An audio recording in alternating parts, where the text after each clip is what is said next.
Thank you very much, Mr. Chair. Nice to be here. I'm going to start on the annual report, page 21, where you've talked about the Ministerial Panel on Child Intervention. That was something I was honored to be a part of. One of the things that came up in that panel was the Ministry of Child Services was revising the child intervention policies and processes to become more culturally competent and responsive, in particular as it relates to Indigenous children in care, which are vastly overrepresented. So my question to you is what progress is being made and what work is being done from your ministry to work with children's services or other areas of government to strengthen capacity amongst child intervention workers, to build policies, et cetera?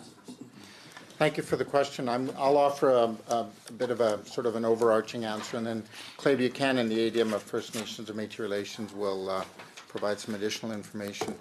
So our role in this issue, like many issues, is one of supporting the ministry in its work. So we work hard to support children's services or education or health to really ensure that they get, quote, the Aboriginal or the Indigenous question and issue canvassed and hopefully addressed.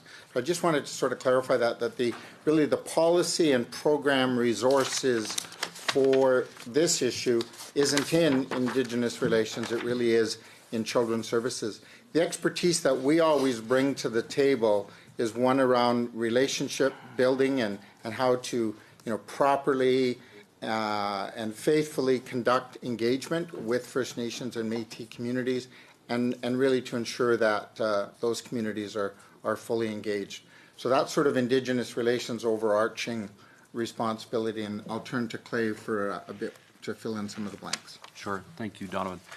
Clay Buchanan, First Nations Métis Relations, ADM.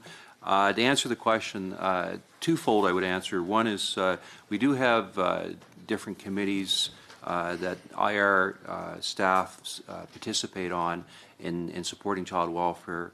One, as an example, one would be working with Treaty 6, Treaty 7, and Treaty 8, and with the feds, both Indigenous services and with First Nations Health on child welfare, and we do have an action plan that's been developed, and we look at various initiatives through that cross-ministry committee with the federal government and the treaty representatives.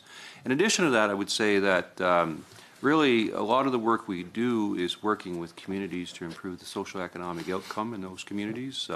As indicated in some of the previous questions, we have different programs that support communities from economic development, small business, supports to entrepreneurs, to employment, training, working with some of the asset holders, First Nation and Métis asset holders on training initiatives. So we do a lot of programming to support the overall community, but specifically